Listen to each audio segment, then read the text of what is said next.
నమస్కారం. మీ విజయ్ కుమార్ గంట.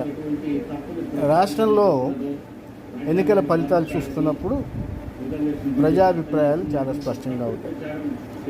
ముఖ్యంగా సీఎం జగన్ సోషల్ ఇంజనీరింగ్ అనే ఒక విధానాన్ని తీసుకొచ్చారు. అలాగే స్థానికులు కాని వాళ్ళని స్థానికేతర ప్రాంతాల్లో నిలబెట్టారు. దీనికి అనేక కారణాలు చెప్పారు. వీటన్నిటి వెనక ఆయన ఆలోచించింది ఏంటంటే తన సంక్షేమ పథకాలు, తన చరిష్మా.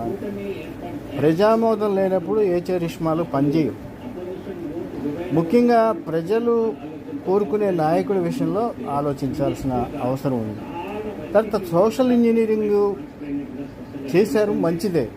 కానీ ఈ సందర్భంలో ఇతర వర్గాలపై తరచూ మాట్లాడినటువంటి తీరు, ముఖ్యంగా పాత్రికేయ వ్యవస్థలో కొన్ని మాధ్యమాలపై పదే పదే చేసిన విమర్శలు, ఇవన్నీ కూడా ఆయనకు